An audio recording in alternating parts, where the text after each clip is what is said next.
एक क्वेश्चन है match the column type and the question is that match the transformation in column 1 with appropriate options in column 2। यहाँ पर दो column दिए गए हैं, इनको कॉलम 1 और कॉलम 2 कहा गया है। अब अगर हम कॉलम 1 और कॉलम 2 का अलग अलग विश्लेषण करें तो हम देखते हैं कि कॉलम 1 में कुछ अभिक्रियाएं दी हुई हैं या परिवर्तन दर्शाए गए हैं जिनको कि क्रमवार ए बी सी डी के अनुसार दर्शाया गया है, और कॉलम 2 में कुछ प्रक्रियाएं लिखी हुई हैं, प्रोसेसेस लिखे हुए हैं, इसी में PQRST के द्वारा दर्शाया गया है। ये प्रक्रियाएं हैं या प्रोसेसेस है, कुछ थर्मोडायनेमिक टर्म्स भी हैं। तो अब हमको कॉलम 1 में दी गई अभिक्रियाओं या परिवर्तन को कॉलम 2 के प्रक्रियाओं से मैच करना है, कि बताना है कि कौन सा रिएक्शन या कौन सा परिवर्तन जो कि कॉलम 1 में है वो कॉलम 2 से संबंधित है। अब अगर हम इस प्रकार से देखें तो पहली अभिक्रिया है carbon dioxide solid is being converted to carbon dioxide gas. Solid से गैस में परिवर्तन होता है और इस प्रकार के परिवर्तन को हम बोलते हैं solid to gas is a phase transition. तो इसका तो सीधा संबंध P से है। और साथ ही साथ अब हम देखते हैं कि जब हम गैसियस स्टेट में सॉलिड को कन्वर्ट करते हैं तो डेल्टा S पॉजिटिव होता है, और ये कन्वर्शन बिना एनर्जी को एब्जॉर्ब किए नहीं होगा, इसलिए डेल्टा H भी पॉजिटिव होगा।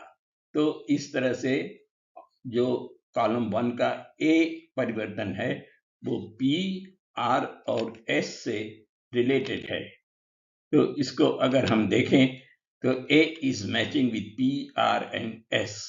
इसी तरह से अगर हम B को देखें तो B matches with R and S।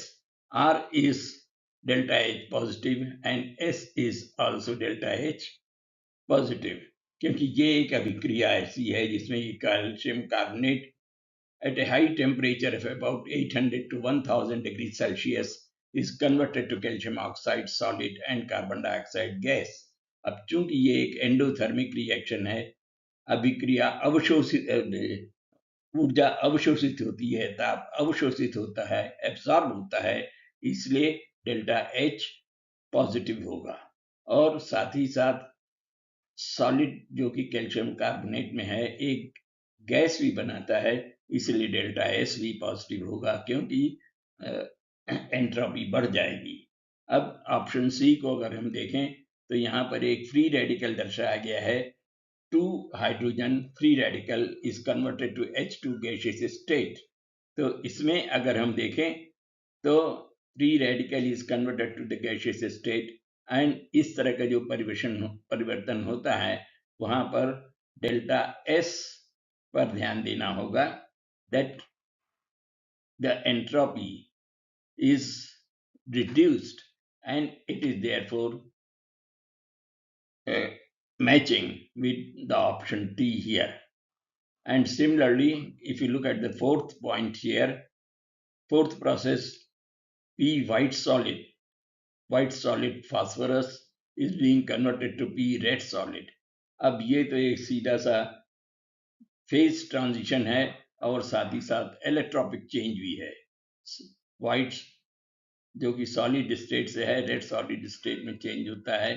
So this is matching with P, also matches with Q electropic change, and delta S here is negative. Red solid is in a more ordered state। Okay, so that is how we can make about the matching reactions this way। इसके लिए जरूरी ये है कि हमको विशेष रूप से ध्यान देना पड़ेगा कि किस अभिक्रिया को किस प्रोसेस या परिवर्तन से हम मिला सकते हैं। Okay, thank you.